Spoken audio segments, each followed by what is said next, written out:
Junior NTR ప్రస్తుతం war 2, Prashanth Neel cinema, Devara 2 వంటి భారీ ప్రాజెక్టులతో బిజీగా ఉన్నాడు. అయితే ఇప్పుడు ముంబై మీడియా నుంచి వచ్చిన ఓ షాకింగ్ అప్డేట్ అందరి దృష్టిని ఆకర్షిస్తోంది. ఎన్టీఆర్ తన తదుపరి ప్రాజెక్టుగా భారత సినీ పితామహుడు దాదా సాహెబ్ ఫాల్కే జీవితం ఆధారంగా ఒక బయోపిక్ చేయబోతున్నట్లు వార్తలు వినిపిస్తున్నాయి. ఈ ప్రాజెక్టుకు రాజమౌళి, ఆయన కుమారుడు కార్తికేయ మరియు మ్యాక్స్ స్టూడియోస్ కి చెందిన వరుణ్ గుప్తా కలిసి నిర్మాతలుగా వ్యవహరించనున్నారని చెబుతున్నారు. స్క్రిప్ట్ కూడా రెడీ అయిపోయిందట. కథ విన్న వెంటనే ఎన్టీఆర్ వెంటనే ఒప్పేశాడని సమాచారం.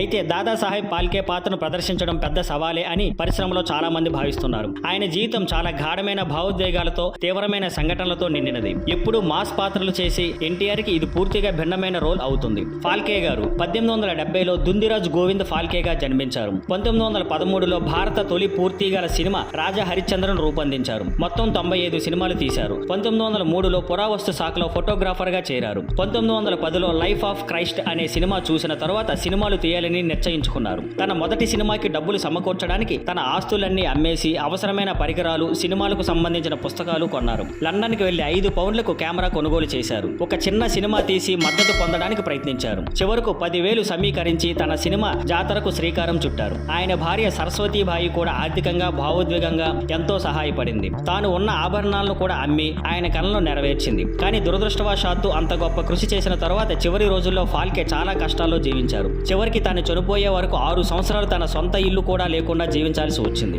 ఈ బయోపిక్ నిజంగా జరిగితే ఇది ఎన్టీఆర్ కెరీర్లోనే అత్యంత భావోద్వేగభరితమైన ప్రేరణ ఇచ్చే సినిమా కావచ్చు. Thank you for watching. Please like, share and subscribe.